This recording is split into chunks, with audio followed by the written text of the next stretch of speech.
Did you know that in China, the millennial equivalent are called little emperors, and that in South Korea, an entire generation is named after an Intel processor, and that in Japan, there is this idea called the lost generation, and that in Spain and Latin America, there's a term called generación Nini.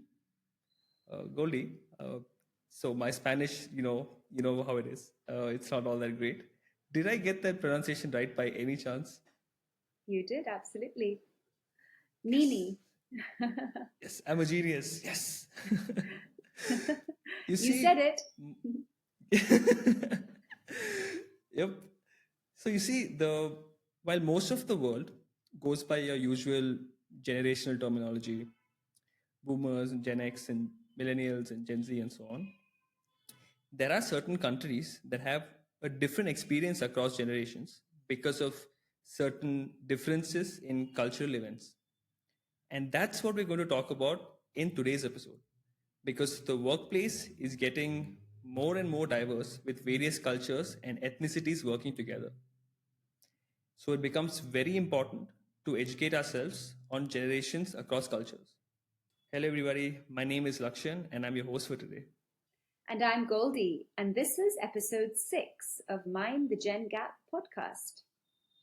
In this episode, we're going to talk about generations across cultures. While it's going to be a fairly light-hearted episode, we will be learning a few very fascinating things. We'll be starting off with China, then we'll move towards Japan and Korea, and we'll finally touch base in Europe. Let's kick things off with China. As I said in the very beginning of this episode, the millennial generation over there is called Little Emperors. And they call that because they are the results of the one child policy. Now, growing up as single children, they obviously received undivided attention from their parents and their grandparents, because of which they're perceived as spoiled, self centered, and lacking independence, which I guess is a common assumption people make of people who are single children in general. If you're a single child, there's a particular way you're seen, and when there's an entire generation of single children, I suppose it makes sense why they uh, think of them the way they do. But while they are showered with all of these material goods, they're also subjected to very high expectations. And I think Asian culture and households in general are known for putting a lot of expectations on their children. And when you only have one, I think you're concentrating all of that on just a single child. Despite all this, though, research suggests that they are well adjusted, which again is something that I found interesting. That there are all these assumptions, yet what the data shows is that no, they're good, they're all good. Similarly, in Taiwan, the millennial equivalent is called the strawberry generation. Not because they're so sweet or anything, but because they are soft, delicate, and easily bruised since they cannot withstand pressure. While the cultures are different, it seems like the assumptions that people have for millennials and Gen Z across the world are fairly similar. Right, Goldie? I'm fascinated by the names, by the way, of the generations in the Far East. And as you were explaining the reasoning behind it, it made a lot of sense, obviously. But the first thing that I will obviously agree with you on is yes, we see certain reasons for them being a certain way, which concurs with what millennials and Gen Z, the reputation they have, over here in Europe and perhaps even some sort of semblance in India as well. Um, what came to my mind, interestingly, the first thing that came to my mind were two films that are not directly a depiction of little emperor's generation, as immigrants, but it does touch some themes. The first one I want to mention, maybe you're familiar with it, Lakshan, is Crazy Rich Asians.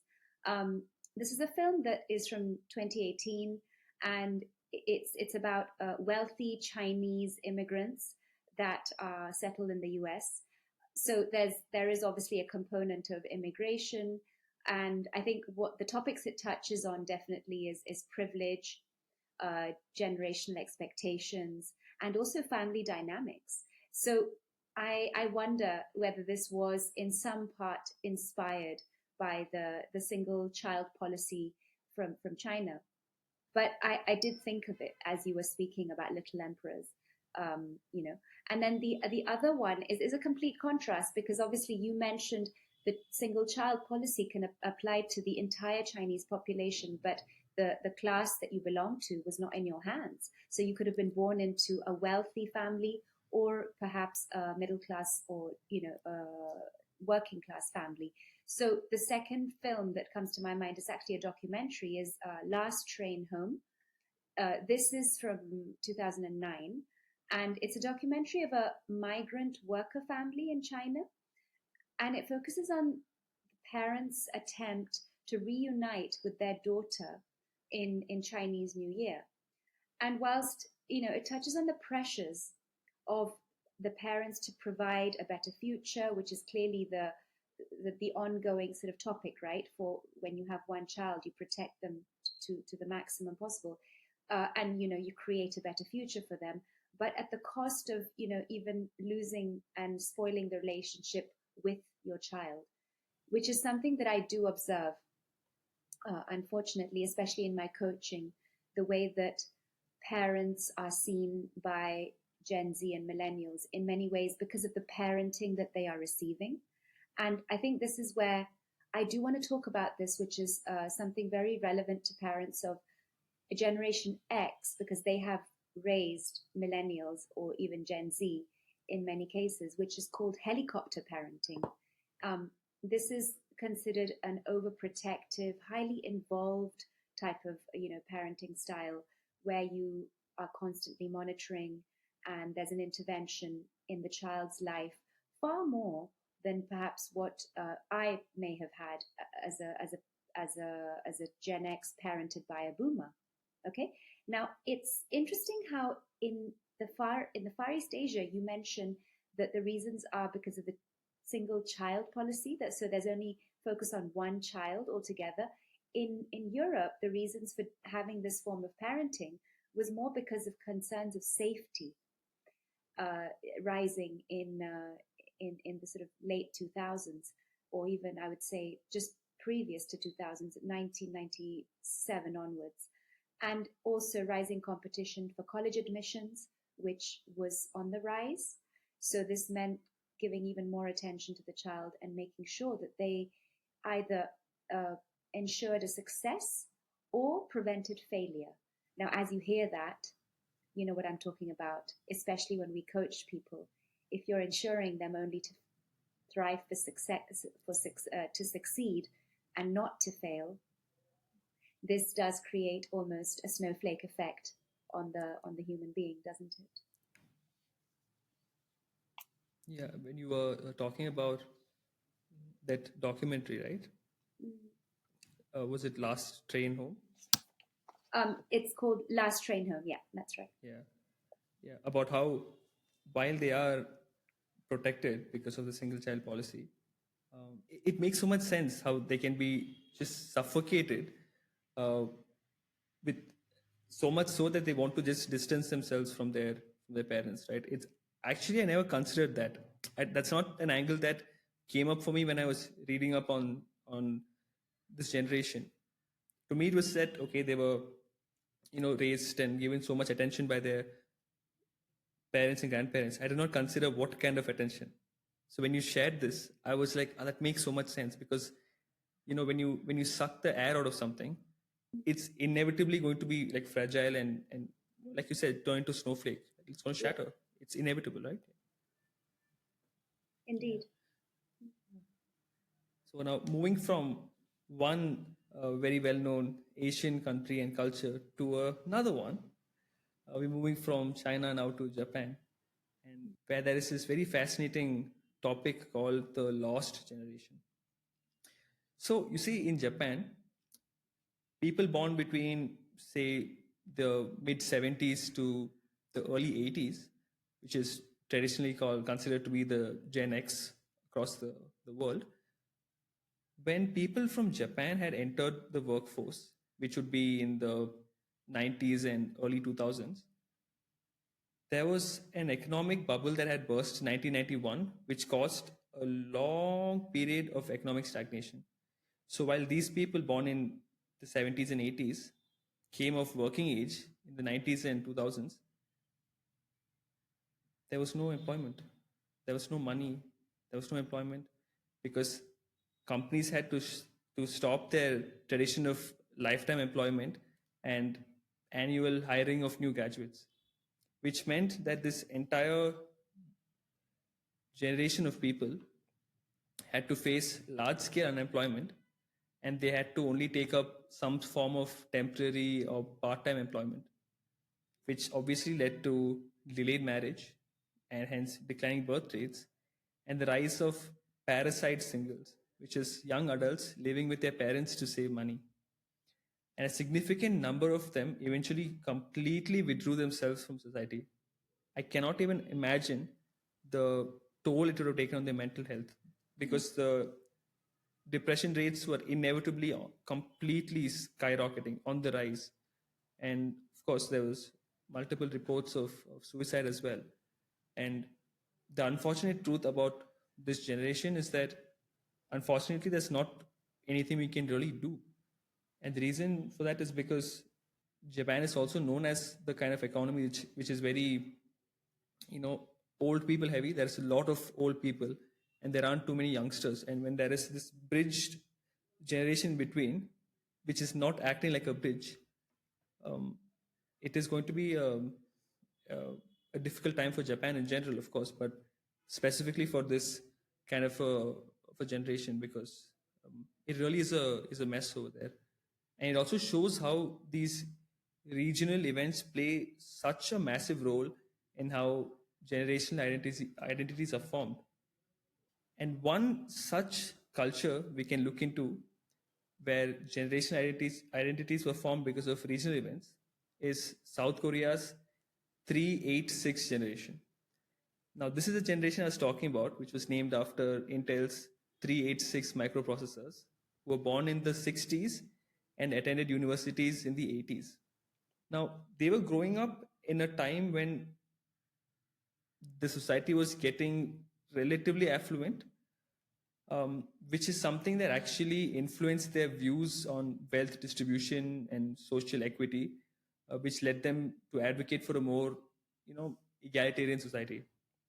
And a lot of them, as students, turned to activism and eventually played a crucial role in the pro democracy movement that eventually ended the authoritarian rule in South Korea. Goldie, I know that very recently you visited both these countries and you told me that it was a shift from what you've seen in the past, but even within the countries that you visited, Japan and Korea, even within them you were able to see certain distinct differences. What are some things Yeah, that you noticed there? I think I'm going to start with Japan as you two began speaking about Japan. I want to cover two aspects here. So culturally, we are aware that the Japanese culture and their emphasis on stoicism has always been very high. So whether they are undergoing challenges or facing difficulties, it's almost impossible to detect this on the face of a Japanese person. They have so much uh, desire for respect for one another, and this was palpable in every situation that we were in. There was situations like everyday traffic that was on the rise. We were sitting in taxis and there was chaos and commotion, but the taxi drivers were absolutely almost mm, you know immune to this form of chaos around them, but they shelled themselves in a way that was remarkable, actually. We as passengers were getting nervous with all the traffic, but the way they responded, there was no reaction. I think that's what in coaching we talk about response and reaction. In their case, you could vividly see that they had a grip on their emotional ability to face whatever was coming. And if we now look at what happened there in the 90s with the crash and so many people losing their jobs, this has obviously had an impact on their mental health, where the results have now shown that Japan is actually today one of the lowest populations of young people in the world amongst developed countries. And this is coming from what happened in the early 90s. Uh, their birth rates have just gone all the way down. There's a very high increased aging population, and whilst we were there, it was it was not that I was specifically looking for what type of people I was coming across, uh, but I definitely remember the service industry was predominantly dominated by much more elderly people. And if they were not elderly and they were young, many of them were fluent in English. They were just there for like an exchange period, speaking to some of them. And so what I could see was that they did not see a future in Japan. This is the youth, and they've moved on, wanting to seek employment and opportunities abroad, which obviously makes perfect sense from what they have gone through, you know. And then as a contrast in Korea, I don't think I can comment too much on whether they are activists or not. But what I did notice in as a contrast to Japan was this sense of rebellion that was very visible in Korea. Rebellion in a positive way, uh, and the way I observed this was the way they dressed, the culture, the social setting, the decorum. Korea is a country which is bright, and they pride themselves on the women or even the men dyeing their hair bright neon colors. Their clothing choices are also quite out there. They're very outlandish, aren't they? So this has to have come from something, some sort of suppression. I'm feeling that is, now being evidenced and sort of demonstrated in the youth that we see today. So I think that's what I observed in terms of my visits. But interestingly, you mentioned Korea, and only this summer I came across a news article from the BBC which said that a record number of Korean youth have chosen voluntarily to remain economically inactive without giving any specific reasons. That statement alone is pretty jarring because it's not just a small number. This is a 75.6%. I had to go back to the article and just verify the data. They've expressed no interest in job searching, no interest, whilst others cited a lack of suitable job opportunities. So this begs the question, Lakshan, are we facing a very heavy mental health situation in Korea because there's a dissatisfaction to even want to progress in your career, or is the landscape of employment not ready anymore for these Korean graduates, and there needs to be some magnifying glass attention needed on that end of things. I think both go hand in hand, to be fair. If there is a mental health crisis, why is this not being spoken about so out and loud? Again, perhaps there's a cultural barrier there.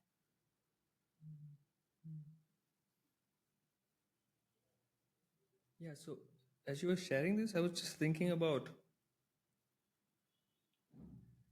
the first word that came up for me was disengagement. And I was I was going to share something about it, but then you made the second point, right? Which to me it was like the two sides of disengagement. One, if it's a mental health thing, it's you checking out because you just cannot handle all of this anymore. And the Yeah. second reason that you disengage is because what you have in front of you is not something that appeals to you. It's not what you wanted, or it's not suitable for you, as you said, right? So it's like the two sides of the disengagement coin almost. Right. Yeah. And speaking of disengagement, do you want to say something? No, please continue.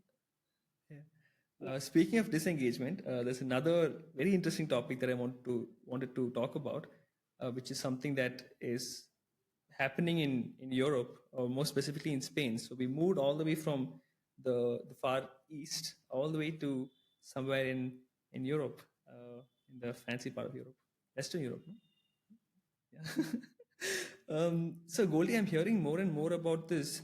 You know, I pronounced it well the first time. Let me try to do this and do this again. Generación Nini in Spain.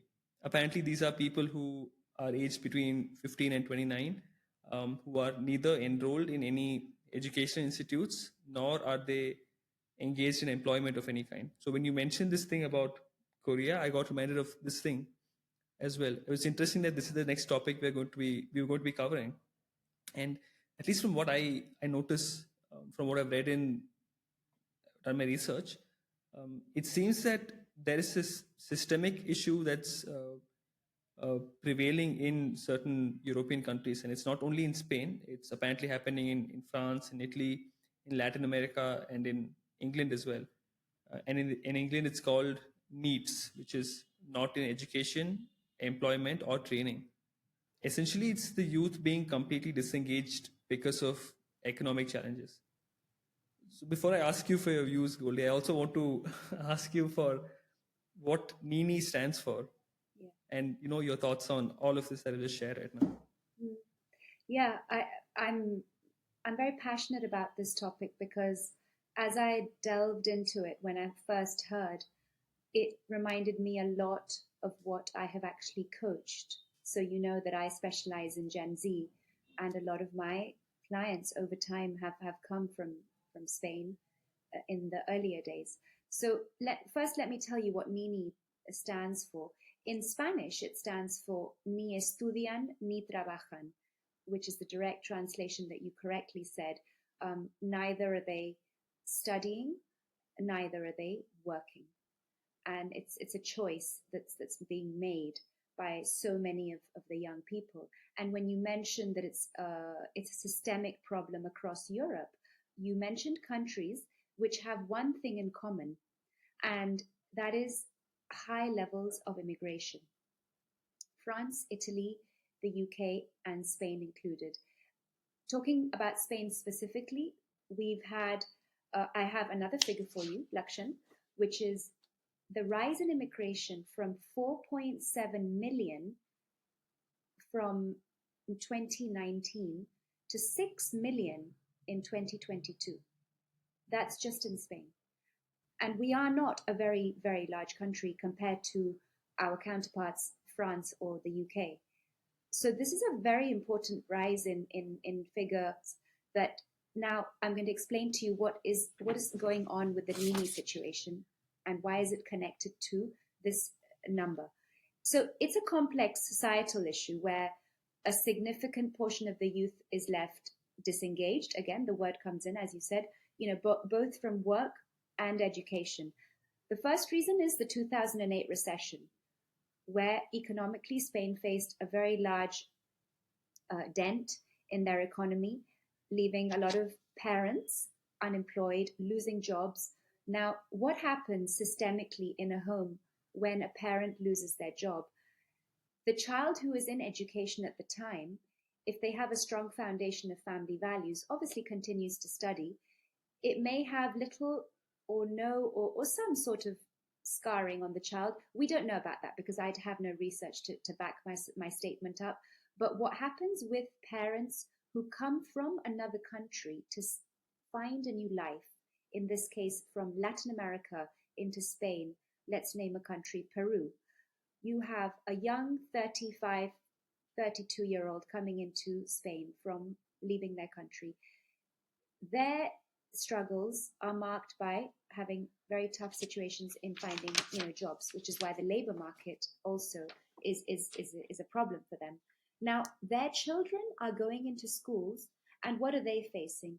They're facing a problem with diversity not being managed the way it should be managed, versus how they were facing education in their own home country. So that disengagement is coming heavily from the way they are being received in the schools, the education system not prepared to face different diverse ethnicities, And this is a true statement, because I have a colleague who has actually had to go into schools and be a mediator for ethnic minorities that are on the rise in certain parts of Catalonia, which is where I stay. There's a very large increase in the Muslim community coming in from North Africa also, and of course South Americans are also one of the biggest minorities. Within the minorities, they're the majority in Spain. So what's going on is the Ninis are they come from disadvantaged backgrounds, number one, and they're often facing, as you said, systemic barriers such as poverty. You know, being poor and going into a public school system as a student, well, this plays heavily on your mindset, doesn't it? It makes you disengage much more frequently than if you were a local student. So I think this is the challenge, in terms of labor market integration, fueled by diversity management, that remains a huge challenge in countries like Spain. The parents are struggling to work, so how is this impacting the child who is also struggling to study in the school, which results in uh, quitting education and not actively looking for jobs either? Hmm. Goldie, I think the first time we spoke, we had the one-on-one, no? And one of the things that we had briefly touched on was about the diversity issue in school. So I was very shocked to find out that even today there is a lot of I don't know if the right word is discrimination. You would know it better.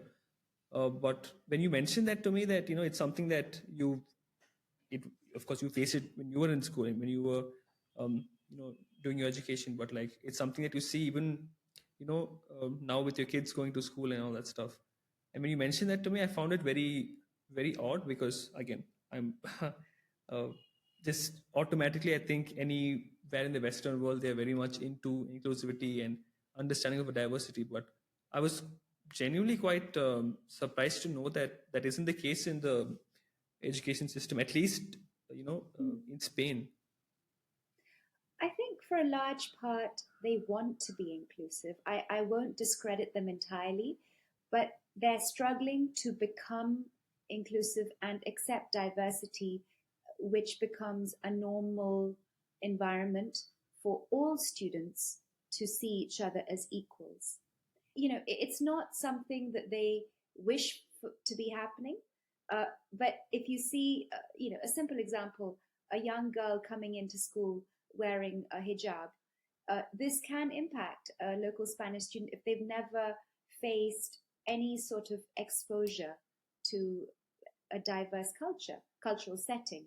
So there's so many things at play, right? It's layered. It's very layered, uh, and that automatically makes the girl wearing the hijab feel othered in a large sense, irrespective of how welcoming the school has been or how wonderful the reception has been for the child or the parents for that matter. It's a trickling effect, Lakshan. I think it comes from not having absolutely any diversity to suddenly seeing, as I told you, from 4.7 to 6 million. That's a very large rise in just a few number of years. And let's not forget to mention that we have come from a very big economic recession just 10 to 12 years ago, faced after COVID, which has also been a big bruising factor for unemployment levels again rising. So and that has been on a European level, as you mentioned. France is facing a huge problem in the same context. UK, even with the Ukraine war, this is now being felt. It's very, very palpable. It can be, felt in the social construct of many English towns and cities who are receiving refugees or immigrants from countries like Ukraine. Yeah. Mm. Yeah, when you were sharing that example, no, about if this girl in the hijab comes to school, it reminded me of of a clip I saw some time back about how even Asian countries aren't, of course, like Asian countries aren't particularly known for being as diverse as Western countries are. Like you said, they're also getting there, very much so. But because they're not exposed to it often, it Mm, does come as a shock to them. And one thing I remember seeing was this clip of um, this, it was in China, I believe. So this black person had gone to China, and um, apparently one experience that he had, he found funny.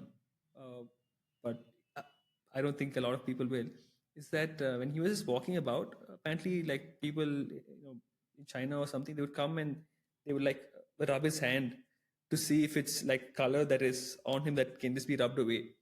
So to them, it's so out of order for them. It's so out of the blue for them. It's not something they can like conceive. No, even like honestly, here in India also, when you see a white person walking about, you do take a double take. You're like, oh, that's it's not very common, right?